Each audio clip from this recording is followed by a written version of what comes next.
आदाब, मैं हूं इरफान शेख और आप देख रहे हैं कोई सताए हमें बताए।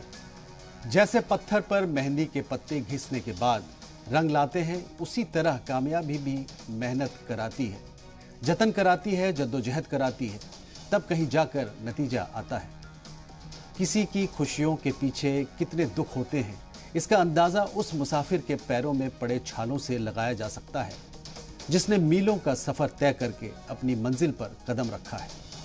किसी छोटी दुकान से लेकर बड़ी इंडस्ट्री को खड़ा करने में वक्त लगता है, मेहनत लगती है, ठोकरें लगती है और लागत भी लगती है, तब कहीं जाकर उसके ख्वाबों का पेड़ फल देने लायक होता है।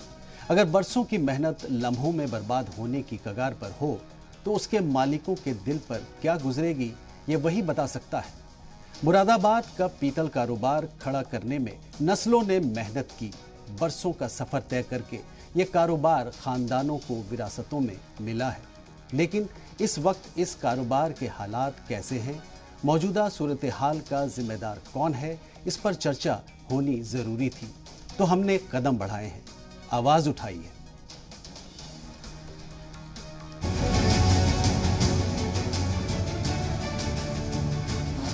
क्यों पीतल की चमक पड़ने लगी फीकी?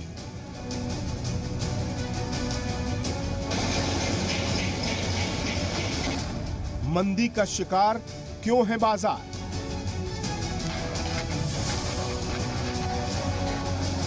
कैसे टूट रहा है रिवायती कारोबार? फीस तक के देने के लिए पैसे नहीं है, अब एडमिशन के लिए भी पैसे नहीं है। कहां गई कारखानों की चहल पहल?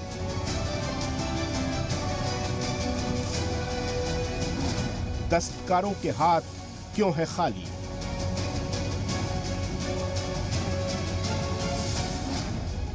धंधे की मंदी का जिम्मेदार कौन? मुरादाबाद और रुड़की के पीतल कारोबार पर आज हम बात करेंगे और ये जानने की कोशिश करेंगे कि जिस पीतल की चमक और धमक पूरी दुनिया में थी, आज वो मद्दम कैसे पड़ गई है।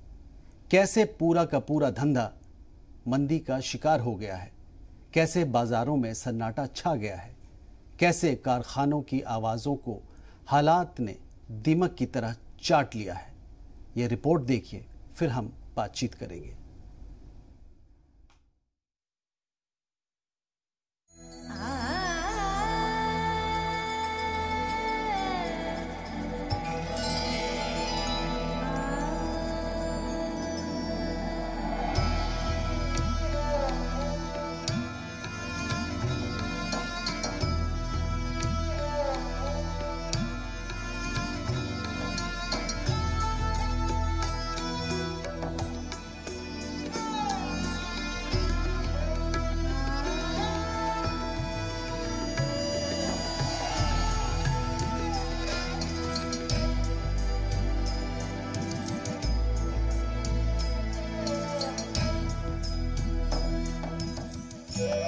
मुरादाबाद पीतल से बने आइटम के लिए दुनिया भर में अपनी अलग शिनाख्त और पहचान रखता है। यहां से हर साल 500 करोड़ से ज्यादा के पीतल के आइटम एक्सपोर्ट होते हैं। तो वहीं लोकल बाजार का कारोबार भी 250 करोड़ से ज्यादा है। लेकिन मौजूदा वक्त में पीतल की चमक अब फीकी पड़ रही है। ये शहर अपनी मखसूस शिनाख्त खोता जा रहा है। बाजार में पहले जैसी रौनक नहीं है, कारखानों में चहल पहल नहीं है। पुश्तों से पीतल का कारोबार कर रहे कारोबारी बुरे दौर से गुजर रहे हैं। पीतल के कारोबार पर चौतरफा मार पड़ रही है। एक तो पहले से ही पीतल के सामान का चलन बहुत कम हो चुका है, दूसरा कोरोना की वजह से तकरीबन 2 साल से बाजार और कारखाने ठप पड़े हैं। वहीं फ्लाइट्स बंद होने से पीतल का एक्सपोर्ट भी नहीं हो पा रहा है। इन सबसे बड़ी मुसीबत यह है कि पीतल का दाम भी पिछले कुछ सालों में बेतहाशा बढ़ा है। मंदी की मार झेल रहे इस कारोबार से जुड़े कारोबारी और कारीगर अब परेशान हैं। हमारे जो ऑर्डर थे बाहर एक्सपोर्ट के, बाहर के ऑर्डर थे, वो सब कैंसिल हो चुके हैं। हमारे कई लाखों रुपए का नुकसान है और इतनी परेशानी में है, हम अपनी लेबर को भी पैसे नहीं दे पाते। हमारा सब माल रुक गया, जो हमारा बाज़ार की देनदारी थी वो भी सब कुछ ख़त्म हो गई। यानी कि हम उनको पैसा नहीं दे सकते जो हमारे पास उनका पैसा है। हमारे घरों के भी काम रुक गए, हमारे जो बच्चे हैं फीस तक के देने के लिए पैसे नहीं है, अगर एडमिशन के लिए भी पैसे नहीं है।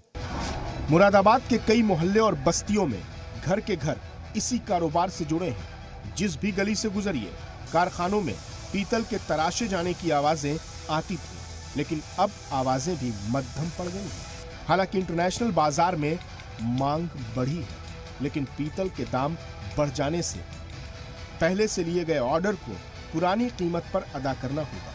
पीतल के साथ साथ कोयले के बढ़े दामों ने सोने पर सुहागे का काम किया है। पीतल को गलाने और ढालने के लिए पूरे शहर में 30 से 35 हजार भट्टियां चलती हैं।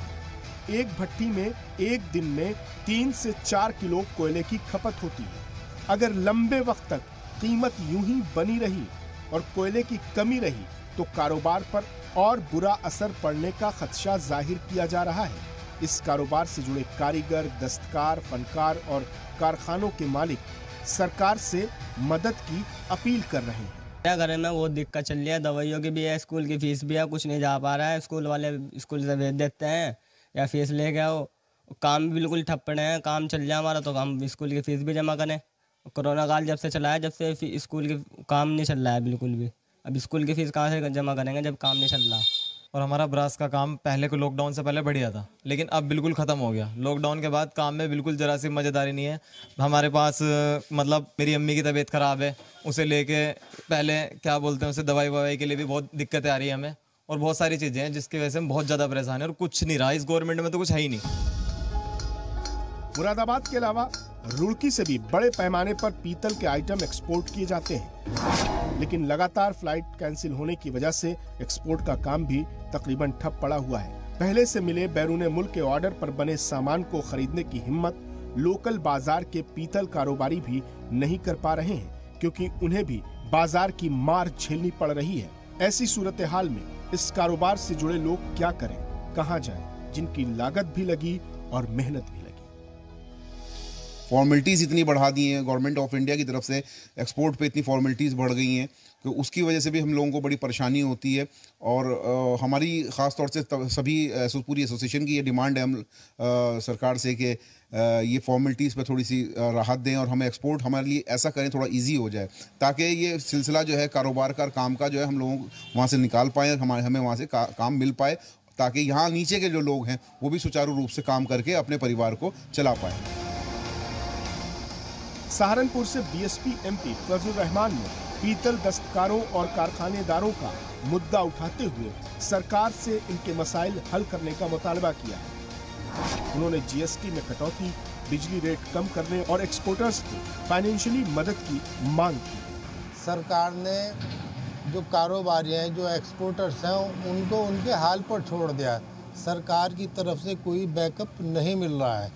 इसी तरीके से अगर सरकार चाहे तो जो बिजली के बिल हैं उनका रेट कम किया जा सकता है, जीएसटी में कटौती की जा सकती है और कम रेट पर आपके फाइनेंस किया जा सकता है एक्सपोर्टर्स को। लेकिन सरकार की नीयत ठीक नहीं है, वो तो छोटे कारोबारियों को बिल्कुल भी परवाह नहीं करती।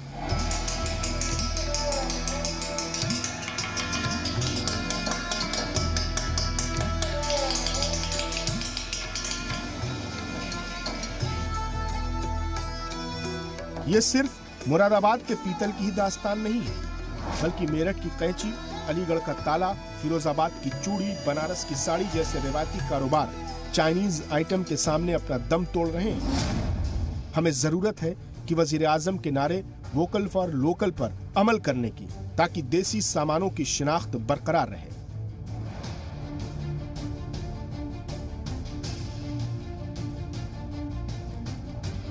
उत्तर प्रदेश के लोकसभा सांसद फजलुर रहमान ने भी सरकार से मांग की है कि जल्द से जल्द इन कारोबारियों के ऊपर सरकार को ध्यान देना चाहिए। अब देखने वाली बात ये होगी कि कब तक सरकार इन कारोबारियों पर ध्यान देती है और कब तक ये कारोबारी अपने कारोबार को और बड़े पैमाने पर पहुंचाने का काम करते हैं। कैमरा पर्सन कमाल के साथ सईद अली, ज़ी मीडिया, मुरादाबाद।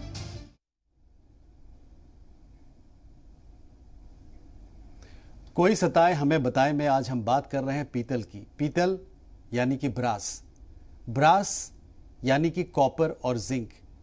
कॉपर भी इम्यूनिटी के लिए बहुत इंपॉर्टेंट है और जिंक भी इम्यूनिटी के लिए बहुत ही इंपॉर्टेंट है। कहने का मतलब यह है कि आज अगर हम इकोनॉमी की बात करें तो इकोनॉमी की जो इम्यूनिटी है उसको ठीक करने के लिए ब्रास की कहानी, टॉप ब्रास को बताने की ज़रूरत है। यानी कि मुरादाबाद की जो ये कहानी है जो हम तक चल के आया है रिपोर्टर के माध्यम से, इन सारी इश्यूज़ को, इनके स्ट्रेस फैक्टर को और क्यों नहीं हो रहा ये बात उत्तर प्रदेश के मुख्यमंत्री योगी आदित्यनाथ जी से भी बताने की ज़रूरत है और देश के प्रधानमंत्री नरेंद्र मोदी साहब से भी बताने की ज़रूरत है। आज इसी मसले पे हम लोग बात करेंगे, लेकिन कौन से गेस्ट हैं इसको इंट्रोड्यूस करेंगे शाहबाज। बेशक, तो हमारे साथ इस पर बात करने के लिए तमाम खास मेहमान जुड़ रहे हैं, उनका तारुफ करा देते हैं, फिर इस चर्चा को आगे ले चलेंगे। इस वक्त हमारे साथ आपसे थोड़ी देर में जुड़ेंगे बहुत सारे खास मेहमान। हाजी फजलुर रहमान साहब जो कि रुकने पार्लियामान हैं सहारनपुर से, वो हमारे साथ फोन लाइन पर मौजूद रहेंगी। इसके अलावा सैयद ओवैस अली रिपोर्टर हमारे साथ जुड़ चुके हैं, जी मीडिया के नुमाइंदे हैं, आपका बहुत बहुत इस्तकबाल करते हैं। और साथ ही शुएब रजा हमारे साथ जुड़ चुके हैं और इसके अलावा बीजेपी लीडर शमसी आज़ाद साहब हमारे साथ जुड़ चुके हैं। आप सभी का इस्तकबाल करते हैं।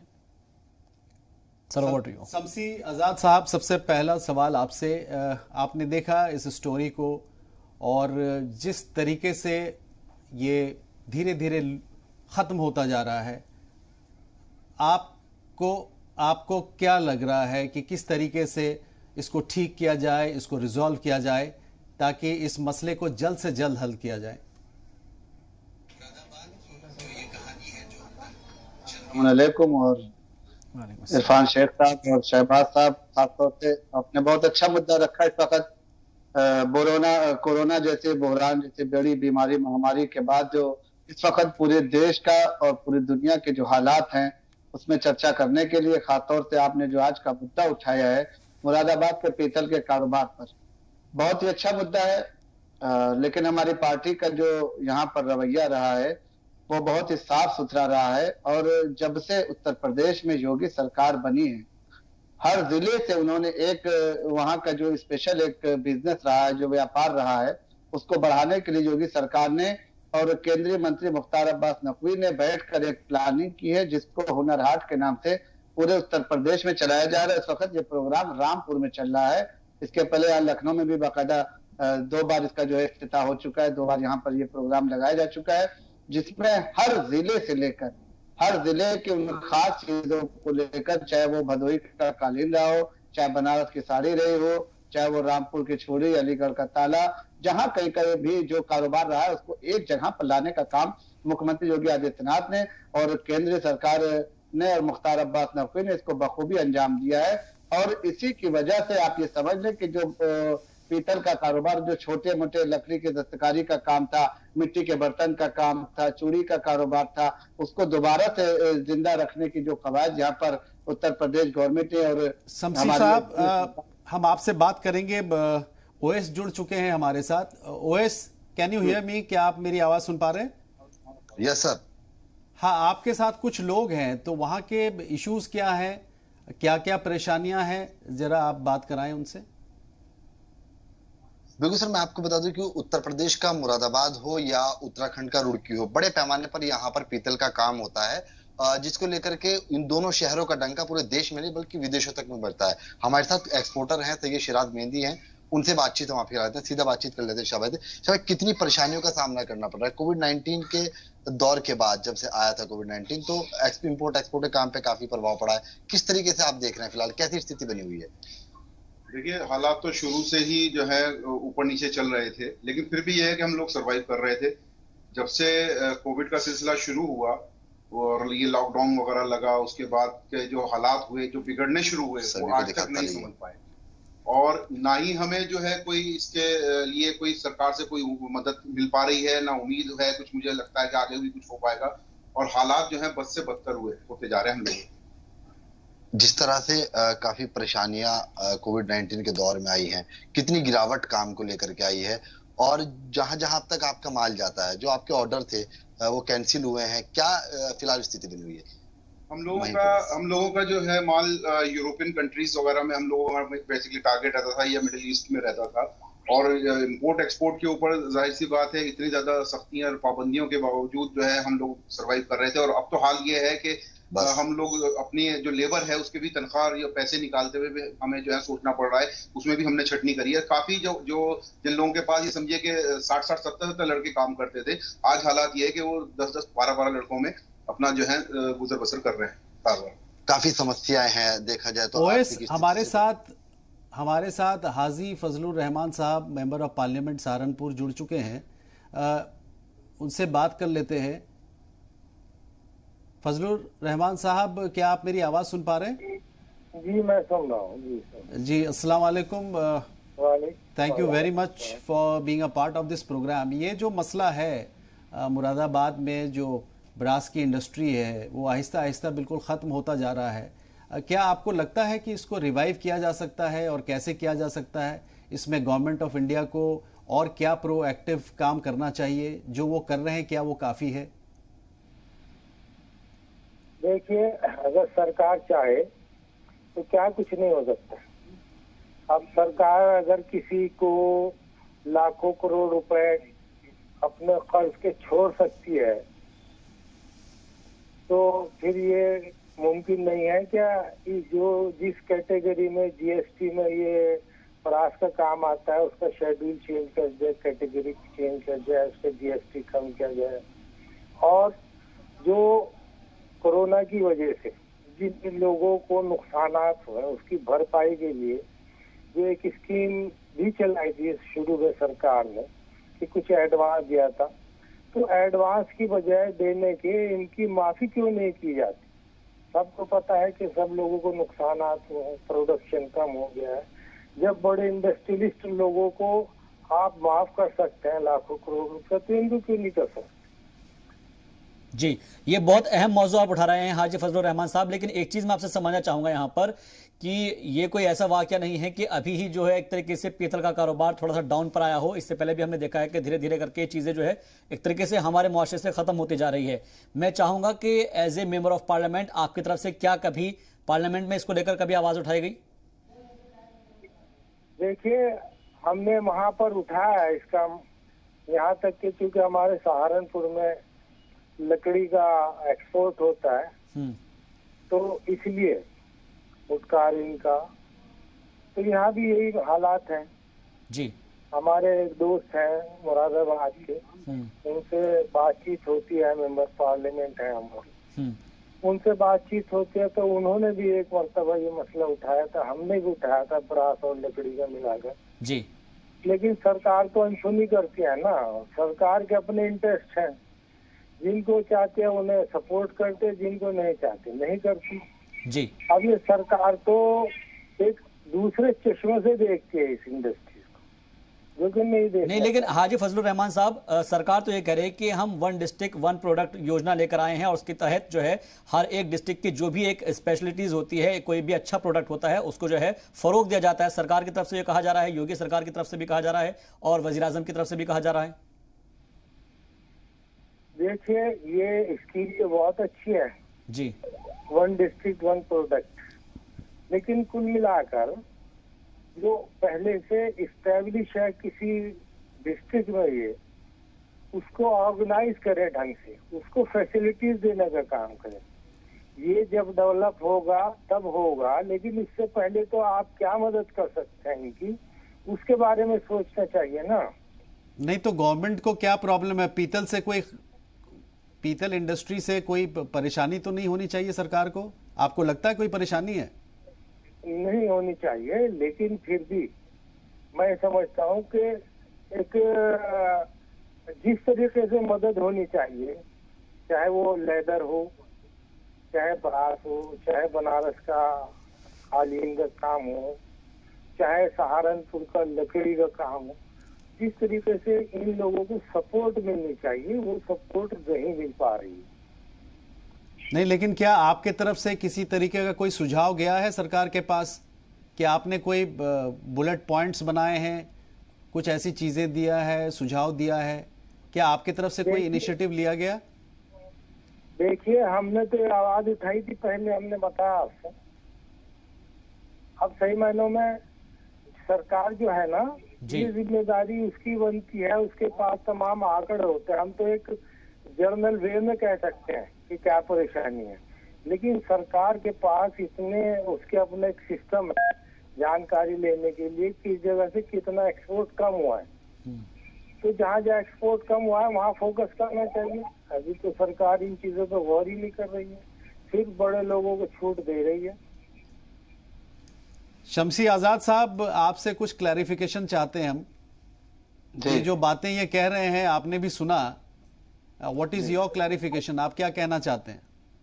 देखिए, फजलुर रहमान साहब ने अपनी खुलकर बात नहीं बताई कि उन्होंने मेंबर ऑफ पार्लियामेंट होने के नाते वो सहारनपुर से उनका ताल्लुक रखता है और अकलियत के ओर से ये जीत कर आए हैं और वहां पर कारोबारियों ने भी इनका सपोर्ट किया, लेकिन इन्होंने जो है उनके लिए अभी तक कोई लड़ाई नहीं लड़ी। इन्होंने अपने एक दोस्त का सिर्फ हवाला दिया कि हमारी उनसे बात हुई और उसके बाद हम लोगों ने, लेकिन जहां मेंबर ऑफ पार्लियामेंट पे इनको जाकर एक बजट इनको पेश करना चाहिए था, एक कोरोना बीमारी जब चल रही थी उस वक्त भी वहां पर इनको सहायता देना चाहिए था, वहां पर भी मदद करना चाहिए था, लेकिन तब से लेकर आज तक इन्होंने ऐसा कोई काम नहीं किया है कि जिससे मुरादाबाद के पीतल के कारोबार को ये इंटरनेशनल लेवल पर लेके जाते हैं। लेकिन जब से हमारी सरकार बनी और इसके पहले जब अटल बिहारी की सरकार थी, उस वक्त से उन्होंने इंपोर्ट और एक्सपोर्ट का आयात निर्यात का एक ऐसा ताना बाना बुना था कि आज तक जो है वो कारोबार चल रहा था।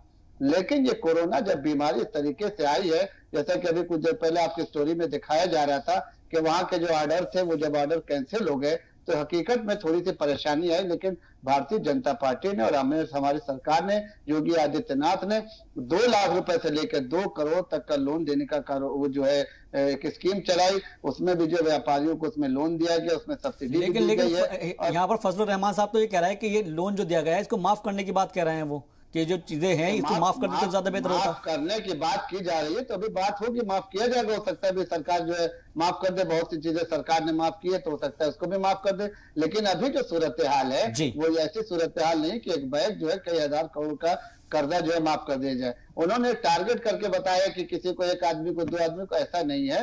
भारतीय जनता पार्टी सबका साथ सबका विकास पर लेकर काम कर रही और आज भी इनको अगर चाहिए तो आप जाकर रामपुर में हुनर हाट लगा हुआ है, वहां पर जाकर 1 डिस्ट्रिक्ट 1 प्रोडक्ट का काम देख सकते हैं। लेकिन परेशानी यह है कि वहां तक आवाम जो है सही से पहुंच नहीं पा रही, जबकि हमने पूरे उत्तर प्रदेश में, पूरे भारत में इसका प्रचार किया। योगी आदित्यनाथ ने इस कार्यक्रम का उद्घाटन किया, इसका इफ्तिताह किया, लेकिन उसके बाद भी पब्लिक नहीं पहुंच पा रही है। तो हमारा भी ये फर्ज होता है कि हम ऐसे छोटे मोटे कारोबारियों को, हम चाइना के सामान का बहिष्कार करें, चाइना के सामान से हम दूरी बनाएं। चाइना के सामान से आने की वजह से भी हमारा कारोबार जो है वो हकीकत में थोड़ा सा मध्यम हुआ है, लेकिन हम पूरी कोशिश कर रहे हैं कि हमारे जो बुनियादी रोजगार है हम उसको मजबूत बनाए रखें, चाहे वो लकड़ी का काम हो, चाहे दस्तकारी का काम हो, चाहे लखनऊ की चिकन का काम हो, भदोही की कालीन है, बनारस की साड़ी है, ऐसे फिरोजाबाद की चूड़ियां, रामपुर, ऐसे बहुत से कारोबार हैं जिसको एक ही प्लेटफॉर्म पे लाने का काम जो है हमारी सरकार ने किया है और लगातार इस पे काम करती चली आ रही है। इसमें अब जो है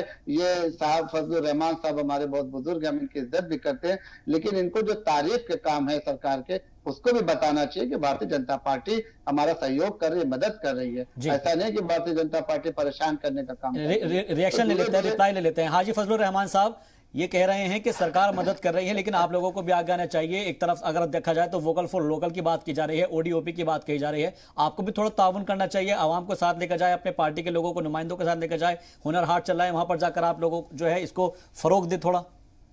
देखिए, मैं पहली बात तो शमसी साहब की इस बात को कंट्राडिक्ट करता हूँ जी कि मैं माइनॉरिटी के बेस पर इलेक्शन जीत कर आया हूँ।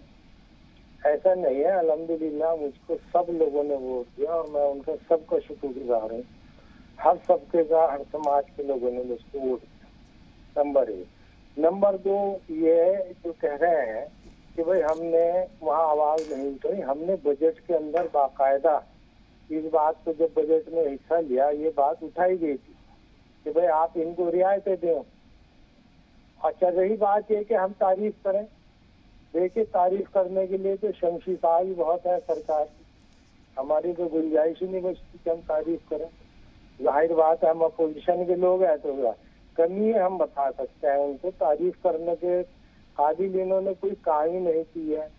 आज आपको मालूम होगा कि एक्सपोर्ट किस हद तक डाउन हो गया है। तो अब ये अपना इनका एक सिस्टम है प्रोपेगेंडा करने का। हेलो जी, सुन पा रहे हैं जी बताएं। हाँ, तो ये तो हमेशा प्रोपेगेंडे की बुनियाद पर बात करते हैं। आज एक ये इशू लाएंगे, उसको 1 महीने बाद छोड़ देंगे, फिर एक नया इशू लाएंगे, फिर एक पॉलिसी लाएंगे, फिर इसको छोड़ देंगे, फिर एक नहीं लाएंगे। जब लाता है उसका प्रोपेगेंडा करता है, फिर लोग बाग उसको भूल जाते हैं कि नहीं लाकर फिर रखते हैं नई पॉलिसी, और उसके पिछले जो लाए थे उसके बारे में कुछ भी बताते हैं। तो इनका अपना एक सिस्टम है, वो अपना इनका चल रहा है अभी तक। लेकिन अब लोग बाग इनसे पूछेंगे, इलेक्शन आ रहा है, अभी 22 में है, फिर उसके बाद 24 में है, तो इनको अंदाजा हो जाएगा कि इन लोगों ने अभी तक सरकार ने भारत की जनता को क्या दिया है। तो इनको मिल जाएगा, इसका रिजल्ट मिलेगा इनको जल्दी। रहमान साहब, थैंक यू। आपने जो भी डेवलपमेंटल वर्क ये कर रहे हैं, आपने एक स्टैम्प दिया इनको, आपने ये बताया कि ये प्रोपोगेंडा कर रहे हैं। चलिए खैर, आपकी बात को इस प्लेटफॉर्म में रखने का मौका मिला, लोग भी सुन रहे हैं आपको। मुरादाबाद में ब्रास इंडस्ट्री के जो हालात हैं वो बहुत ही खस्ता हैं, बहुत परेशानियां हैं। हम बात कर रहे थे मेंबर ऑफ पार्लियामेंट से, उन्होंने ये कहा कि गवर्नमेंट ऑफ इंडिया जो भी काम वो लोग कर रहे हैं वो एक प्रोपोगेंडा है। हालांकि ग्रास रूट लेवल पे जाकर के रिपोर्टर्स भी देख रहे हैं, वो जो सारी चीज़ें हैं आपको हम दिखाएंगे कि उन्होंने क्या किया, और जहां कमी रही उसको भी हम आपको ज़रूर बताएंगे। हमारे रिपोर्टर शोएब रजा साहब हमारे साथ जुड़े हुए हैं। शोएब, क्या आप मेरी आवाज़ सुन पा रहे हैं? जी, आपके पास क्या स्टेटस रिपोर्ट है, आप बताएं प्लीज़, हमें इन्फॉर्म करें।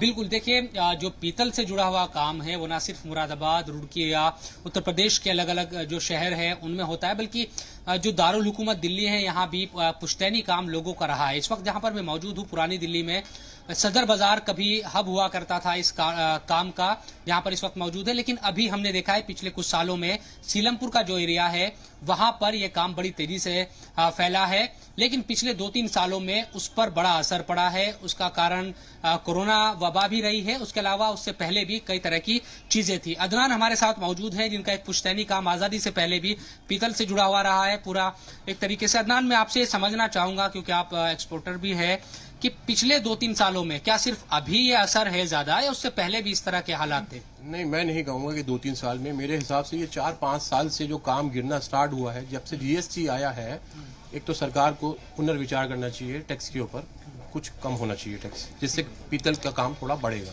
18% टैक्स ज्यादा हो गया, एक ये। दूसरा, कोरोना काल से अब तक डे बाय डे कारोबार गिर रहा है, क्योंकि ये काम करने वाले छोटे लोग हुआ करते हैं। शुरू से कारखानदार, छोटे छोटे कारखानदार होते हैं, जो थोड़ा थोड़ा माल ले गए, बनाया, बेच लिया। जो आइटम 350 रुपए थी वो आज 650 रुपए हो गई। तो मैंने अपने सामने, जो मेरे वालिद के टाइम से जो कारखाने हमसे काम किया करते थे, 50-50 साल पुराने कारखाने, इन 2 सालों में बंद होते देखे हैं दिल्ली में, दिल्ली शहर में। ये हालत है। तो क्या किस तरह का सुझाव आपके रहेंगे, कुछ ऐसे पॉइंट्स जो आप कहेंगे कि सरकार इस दिशा में अगर काम करे, इस जानिब कदम उठाए, तो इस काम से जुड़े हुए लोगों में बेहतरी आ सकती है, कारोबार में बेहतरी आ सकती है? क्या कहना चाहेंगे? मेरे ख्याल से सरकार को इंपोर्ट के ऊपर थोड़ा सा ध्यान देना चाहिए। इंपोर्ट की जो पॉलिसी है उनको थोड़ा सा नरम करने चाहिए। इंपोर्ट के जो भी पॉलिसी है जिससे आसानी से लोग इंपोर्ट कर सकें। जब तक इंपोर्ट नहीं होगा मटेरियल बाजार में, तब तक तांबा या पीतल या कोई भी मेटल सस्ता नहीं बिकेगा। क्योंकि अभी फैक्ट्रियां कम चल रही हैं, तो जाहिर सी बात है कमी होगी बाजार में। जब रॉ मटेरियल नहीं होगा तो जो फ्रेश आइटम बनेगी तो वो महंगी बन के आएगी। रॉ मटेरियल की एक बड़ी कमी है। बिल्कुल, रॉ मटेरियल की कमी है। कुछ और लोग भी मौजूद है, आप कैसे देखते हैं पिछले 2-3 सालों में जिस तरह के हालात बने, खासतौर पर पीतल के कारोबार को? पुरानी दिल्ली भी एक वक्त हब हुआ करता था, यहाँ से काम उठकर अब सीलमपुर की तरफ चला गया, तो कहीं तो दिक्कत रही होगी ना? हाँ, इसमें बशर्ते सबसे बड़ी दिक्कत तो ये रही ना कि हम लोग जो इंपोर्ट हुआ करता था उस पर काफी जो है ना ड्यूटीज वगैरह बढ़ गई है, जिस कारण जो पूरी तरह इंपोर्ट किसी भी आइटम को लेकर नहीं हो रहा है। चाहे वो पीतल को लेकर हो, चाहे वो टॉयज को लेकर हो, या नदर आइटम्स जो भी इंपोर्ट होती हैं, सबकी ड्यूटी गवर्नमेंट ने इतनी बढ़ा दी है और फेयर इतना बढ़ गया तो इंपोर्ट नहीं हो पा रहा है, जिस कारण हमारे हिंदुस्तान की आबादी 125 करोड़ से ऊपर है। तो हमारे को जितनी हमारे को चाहिए वो चीज हम यहाँ नहीं कर पाते, मैनेज नहीं कर पाते, जिस कारण ये चीज महंगी पे महंगी होती चली जा रही है कि हम लोगों को डिमांड जो है पूरी करनी है। तो जो लोग आप लोगों के साथ जुड़े हुए रहते हैं, क्योंकि एक चैन होती है पूरी किसी भी काम में, पीतल के कारोबार से भी इसी तरह से लोग जुड़े हैं, कुछ कारीगर होते हैं, तो तमाम लोग वो एक तरीके से उनके रोजगार पर असर पड़ रहा होगा हर तरह से। बिल्कुल, छोटे छोटे कारोबारी होते हैं, सबसे बड़े पैसे उनके पास नहीं होते, किसी तरह वो पैसे जुटाते हैं, बना के बेचते हैं, उसके बाद आते हैं तो मालूम होता है आज कोई चीज 300 रुपए तो कल 350 हो गई, वो फिर अगले दिन 2 दिन बाद फिर वो 400 रुपए हो गई, तो वो अपने माल को कैसे आगे बेचेंगे, क्योंकि वो तो डेली छोटे व्यापारी है ना। हम लोग तो कह देंगे आज रेट बढ़ गया, आगे क्या होगा, तो वो तो उनको सबसे ज्यादा प्रॉब्लम आती है। तो ये कई ऐसे पॉइंट्स हैं जिन पर ये लोग ये मांग कर रहे हैं, मुतालबा कर रहे हैं कि हुकूमत को इस सिलसिले में सोचने की जरूरत है। इम्पोर्ट की जो बात कही, काफी वैलिड इनपुट दिया आपने शोएब, थैंक्स अ लॉट, काफी सारे वैलिड इनपुट दिया आपने। मैं ओएस के पास जाना चाहूंगा। ओएस, आपके साथ कुछ लोग इंडस्ट्री से जुड़े हुए हैं, please try to talk to them. बिल्कुल सर, हमारे साथ जो एक्सपोर्ट का काम करते हैं, इंपोर्ट का काम करते हैं, शिराज मेहंदी साहब हैं। मैं उनसे सीधी बातचीत एक बार और कर लेता हूँ। शिराज जी, ये बताइएगा आप मुझे कि जिस तरह से गिरावट आई थी कोविड-19 के दौरान के बाद, तमाम जो इंपोर्ट एक्सपोर्ट पर पाबंदी लगी, नहीं सामान बाहर जा पाया, फ्लाइटें बंद हुई, किस किस गतिविधियों से आपको जूझना पड़ा, और जो ऐसे लोग हैं, कुछ लोग ऐसे भी हैं जिनके अभी तक घरों के चूल्हे नहीं जल पा रहे हैं, क्या कहेंगे आप? जनाब आला, मैं आप लोगों के माध्यम से इतनी बड़ी खबर जा रही है हमारी, हम शुक्रगुजार हैं आप लोगों के। लेकिन आप ये देखिए, मैं एक बात इस बीच में कहना चाहूंगा, बहुत कड़वी बात है कि एक नारा लगा make in India. Make in India नारा जो था, उस पर हजारों लाखों रुपए जो है वो खर्च किए गए, हर शहर में, हर इलाके में जो है वो होर्डिंग, बैनर, पोस्टर, ये वो तमाम चीजें लगी। अरे जनाब, सवाल अब ये उठता है कि मेकिंग इंडिया नारा ही लगाना था या उस पर अमल भी करना था? अमल होता हुआ कहीं से कहीं तक दिखाई नहीं दे रहा है। हम अगर जो यहाँ अपने प्रोडक्ट बनाते हैं, हमारे लिए रास्ते खोले जाएं, कुछ इस तरह के कानून पास किए जाएं ताकि हमें बिजनेस करना आसान हो जाए। हम आगे बिजनेस नहीं कर पाएंगे, हम अपने प्रोडक्ट्स को आगे नहीं दे पाएंगे, एक्सपोर्ट नहीं कर पाएंगे, तो बताइए उस मेकिंग इंडिया का फायदा क्या? हम हिंदुस्तान में बनाते जरूर हैं, दूसरी तरफ जो है हमारे जो रॉ मटेरियल्स हैं उसके रेट दिन पे दिन जो है आसमान छू रहे हैं। तो ये सारी चीजें जो हैं देखते हुए अफसोस इस बात का होता है, जिस सरकार के दौर में ये नारा हमको मिला, उसी सरकार के दौर में इस मेक इन इंडिया की धज्जियां उड़ती हुई दिखाई दे रही हैं। ठीक है, ओवैस आपके पास आएंगे। हमारे साथ यहाँ पर शमसी आजाद साहब जुड़े हुए हैं, क्योंकि सरकार के ऊपर लोग सवाल उठा रहे हैं, जो एक्सपोर्टर्स जुड़े हुए हैं। शमसी आजाद साहब, ये बहुत अहम बात कही गई है कि जो इंपोर्ट ड्यूटी इस कदर बढ़ा दी गई है कि उसको जो रॉ मटेरियल खरीदने में दिक्कत आ रही है, जिसकी वजह से जो है ये तमाम चीजें जो है इससे मुतासिर हो रही है। इसके अलावा एक फैक्टर यहाँ पर कोयला का भी बताया जा रहा है कि कोयला जो है लगातार महंगा होता जा रहा है, जिसकी वजह से इसको मेल्ट किया जाता है। सवाल यह है कि इतनी ज्यादा इंपोर्ट ड्यूटी बढ़ रही है, कोयला महंगा है, जब एक्सपोर्ट किया जाता है तो उसके ऊपर फिर जीएसटी लगा दी जाती है, तो इंसान करे तो क्या करे? फिर कैसे वोकल फॉर वोकल का नारा बुलंद हो पाएगा? शहजाद साहब, बात आपकी सही है, और हमारे जो पीतल के कारोबारी हैं उन्होंने भी बात को सही रखा है। इस दिशा में हम काम भी कर रहे हैं और हमारी सरकार लगातार इस पर काम कर रही है कि कम से कम जीएसटी लगाई जाए, कम से कम टैक्स लगाए जाए। लेकिन हालात अभी इस तरीके से नहीं बन पा रहे हैं। जैसा कि आप जान रहे हैं कि इस वक्त ग्लोबल वार्मिंग है, पूरी दुनिया के हालात इस वक्त ऐसे कहीं पर भी नहीं है कि संभले जाए, लेकिन फिर भी हमारी गवर्नमेंट जो है लगातार लोगों को सब्सिडी दे रही है, लोन दे रही है, सहायता राशि दे रही है, और हर कारोबार को, ये सिर्फ पीतल के कारोबार की नहीं बात है। आप देख सकते हैं कि उत्तर प्रदेश और हिंदुस्तान में जो भी कारोबार इस वक्त, वो जो है इस वक्त डाउनफॉल हो चुका है उसका, लेकिन उसके बाद भी भारतीय जनता पार्टी जो है कारोबार को, व्यापारियों को उठाने में पूरी मदद उनकी कर रही है, और धीरे धीरे इंशाल्लाह जो है इस वक्त जो है लेवल पर पहुंच चुके हैं कि कारोबार जो है अपनी रफ्तार पकड़ने की पोजीशन में आ चुका है, और इंशाल्लाह साल भर 6 महीने में जो है स्थिति जो है पुरानी जैसे फिर से हो जाएगी, हालात फिर से सब्जवार हो जाएंगे, और दोबारा से हम जो हिंदुस्तान के जो कारोबारी हैं वो फिर से अमन चैन से रहेंगे। लेकिन बात यही होती है कि जब रॉ मटेरियल से बाहर से खरीद के आने की बात होती है, तो जब बाहर के भी हालात इस वक्त ऐसे नहीं हैं कि वो लोग हमको सस्ता माल दे सके, तो हम उनके ऊपर कोई दबाव नहीं बना सकते। हमारी विदेशी रणनीति भी इस तरीके की है कि बहुत ज्यादा दबाव उनके ऊपर नहीं बनाया जा सकता। हम अपने कारोबारियों का सहयोग भी चाहते हैं और हम उनकी भी हर मुमकिन कोशिश, हम उनके साथ भी हर मुमकिन मदद करने को तैयार है।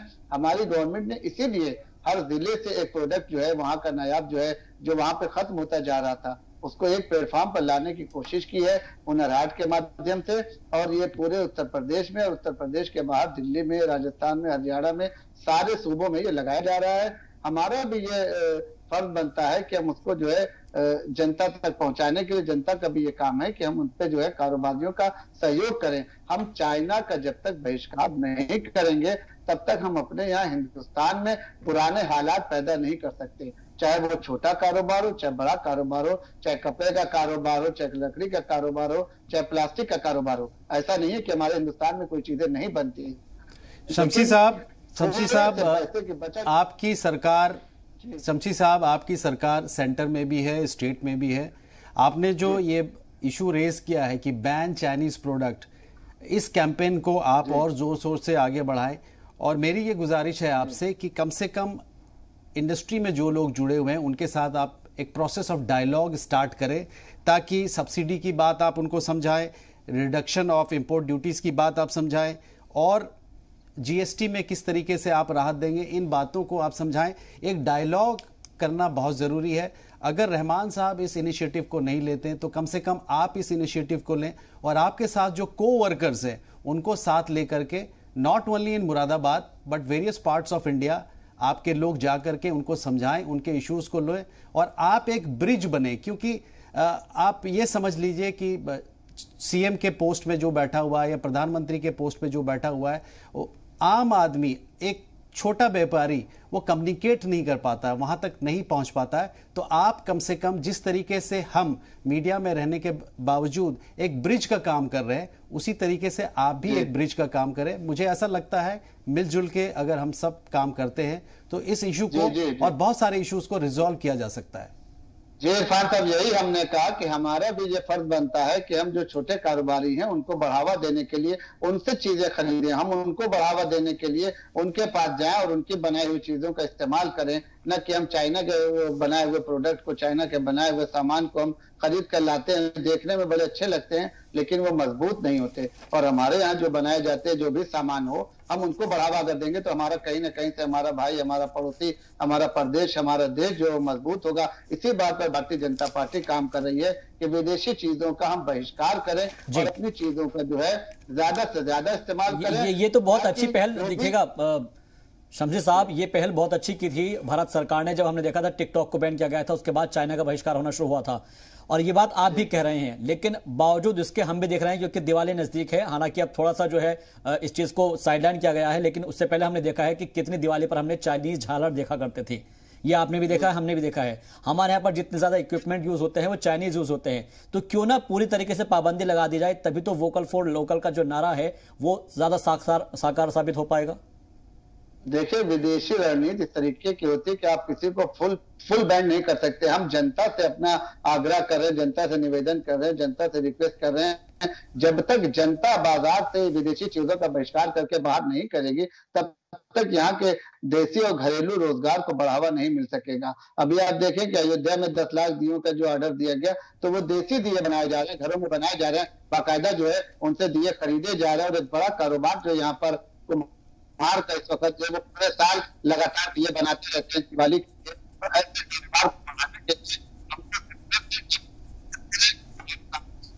बढ़ाएं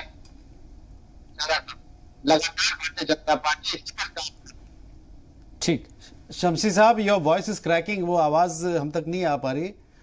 मैं शोएब से बात करना चाहूंगा। शोएब, वहां पे जो लोग आपके साथ मौजूद हैं उन्होंने कुछ अच्छे सजेशंस दिए हैं और इंडस्ट्री से जुड़े हुए लोग हैं। मेरा यह मानना है कि ये जो कैंपेन है कि स्टॉप चाइनीज़ प्रोडक्ट कंप्लीटली, ये एक ज़बरदस्त कैंपेन है, क्योंकि आपको पता ही है कि जिस हिसाब से चाइनीज़ गवर्नमेंट का जो एटीट्यूड है टुवर्ड्स इंडिया, उसमें कुछ डिस्कशन करने की बात ही नहीं है।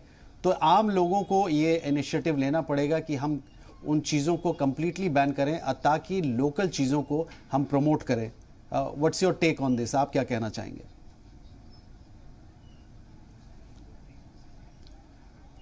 बिल्कुल जाहिर सी बात है, देखिए ये कैंपेन चलाया भी जा रहा है और इसका असर दिखा भी है पिछले कुछ सालों में। ऐसा नहीं है कि पहले की तरह लोग चाइनीज जो आइटम है उसको खरीदते हैं, इन तमाम चीजों का ध्यान रखा जाता है। जहां तक पीतल के से जुड़े कारोबारियों का मसला है, क्योंकि दिवाली भी है, दिवाली का जो त्योहार है और धनतेरस वो मौका होता है जब तमाम तरह के जो बर्तन है उनकी खरीदारी या दूसरे जो भी चीजें उनकी खरीदारी की जाती है, इन तमाम चीजों का असर भी क्या पड़ता है क्या? अदनान से भी बात करेंगे। अदनान, चूंकि त्योहारी मौसम है अब और कई बार ये होता है कि त्योहार के मौसम में बहुत ज्यादा खरीदारी लोग करते हैं, आप लोगों का जो कारोबार है पीतल का, क्या उसी तरह से लोगों में दिलचस्पी अभी भी है या फिर वो कुछ और आइटम्स खरीदना पसंद करते हैं? किस तरह का माहौल रहता है त्योहार के मौसम में? देखिए, ऐसा है कि पहले तो दिवाली के टाइम पे काम हुआ करता था। जब से ये रेटों का बढ़ना स्टार्ट हुआ है तब से ऑल्टरनेट निकल के आ गए भाई। जिनके पास अब पुराने भी बर्तन पड़े हैं ना, तांबे पीतल के, वो भी बेच के स्टील के या शीशे के ऑल्टरनेट की तरफ जा रहे हैं। महंगाई इसका एक बड़ा रीजन है। पीतल महंगा होता है, सेट ही नहीं हो रहा। हर 2-4 दिन में 5-10 रुपए, 15-20 रुपए तेज हो जाते हैं। अभी पिछले 10 दिनों के अंदर अंदर 20 रुपए किलो पीतल तेज हो गया। 10 दिनों के अंदर? 10 दिनों के अंदर अंदर। दिल्ली में किस तरह का मार्केट है? क्योंकि सीलमपुर में काम गया है यहाँ से, किस तरह की? सीलमपुर में जाने का एक रीजन ये रहा कि क्योंकि सीलमपुर वहाँ पर कारखाने ज्यादा हैं। यहाँ से जो कारखाने थे वो सब उड़ गए थे, वो सीलमपुर साइड चले गए थे। जो पुरानी दिल्ली के जितने भी कारखाने थे वो सीलमपुर एरिया में चले गए थे, तो मार्केट भी वहीं डेवलप हो गई। जैसे हमारी भी एक वहाँ दुकान है सीलमपुर में, तो उसी तरह वो उस वजह से सीलमपुर में। लेकिन सीलमपुर में भी काम नहीं है। जो काम हुआ करता था दिवाली के टाइम पे भी हम लोगों के काम होते थे, गिफ्ट से रिलेटेड आइटमें जो होती थी कहीं ना कहीं उसमें पीतल यूज होता था। वो चीज सब ऑल्टरनेट की तरफ जा रही है। तो ये लोगों का रुझान या महंगाई, ये महंगाई बड़ी समस्या आप इसको माने? महंगाई बड़ी समस्या है भाई। एक चीज 300 रुपए की थी, वो 2 साल के अंदर अंदर 600 रुपए की हो गई। तो और लोगों की ऐसा भी नहीं है कि इनकम बढ़ गई हो, तो समझ में आ रहा है इनकम तो बढ़ी नहीं है ना, इनकम तो जो थी उससे भी घट गई।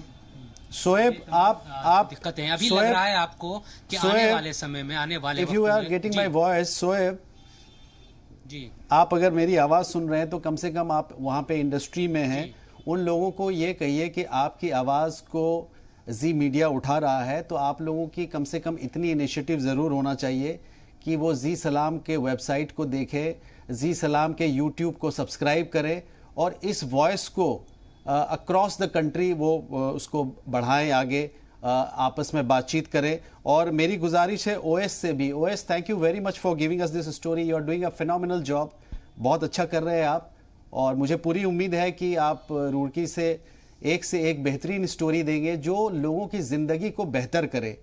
कोई भी व्यक्ति चाहे कितना भी बड़े पद पे क्यों ना हो, अगर वो हल्का कमेंट कर रहा है तो उनके स्टोरीज को हम नहीं दिखाएंगे, हम उस तरह के स्टोरीज लेंगे जिससे कि आम लोगों की जिंदगी में असर हो रहा हो, अच्छा हो रहा हो या बुरा हो रहा हो, उस चीज को हम स्टोरी मानते हैं। और इस चैनल में अगर हमारे ऑनरेबल चेयरमैन सर बहुत हार्ड अर्न मनी लगा रहे हैं तो हम ये चाहते हैं कि उससे देश का भला हो, लोगों का भला हो और उस वॉइस को जिस मकसद से मीडिया को लाया गया है। व्हेन आई से मीडिया, आप दिया की बात कर रहे थे, आप दिवाली की बात कर रहे हैं, आप जब मीडिया लिखते हैं तो क्या है? मी विच इज यू, आप, और दिया विच इज लाइट।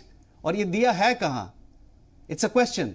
ये दिया है कहां? ये दिया है इंडिया में, IN इन दिया, DIA दिया, इंडिया। तो मीडिया के जरिए इन बातों को हम बताएं और शमसी साहब इस चीज को एंजॉय कर रहे हैं। ये फैक्ट है लाइफ का कि अगर इस प्लैनेट को बचाना है, we have just one earth, तो हिंदुस्तान ही एक अहम रोल प्ले करेगा।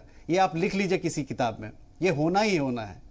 जो बड़े बड़े मुल्क जो हथियार बना रहे हैं उससे प्लैनेट का भला नहीं होना है।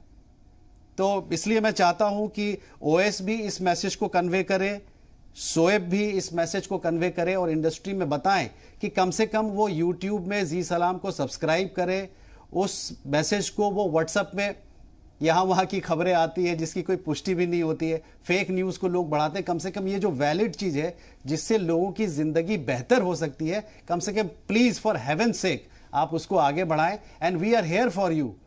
मेरे ऑनरेबल चेयरमैन सर ने एक बात कहा कि इरफान, तुम्हें इस ऑर्गेनाइजेशन के लिए कुछ करने की जरूरत नहीं है, तुम्हें मेरे लिए कुछ करने की जरूरत नहीं है, कम से कम इस कम्युनिटी के लिए कुछ भला कर दो, कम से कम इस मुल्क के लिए कुछ भला कर दो, तो मैं समझूंगा कि I have done my job.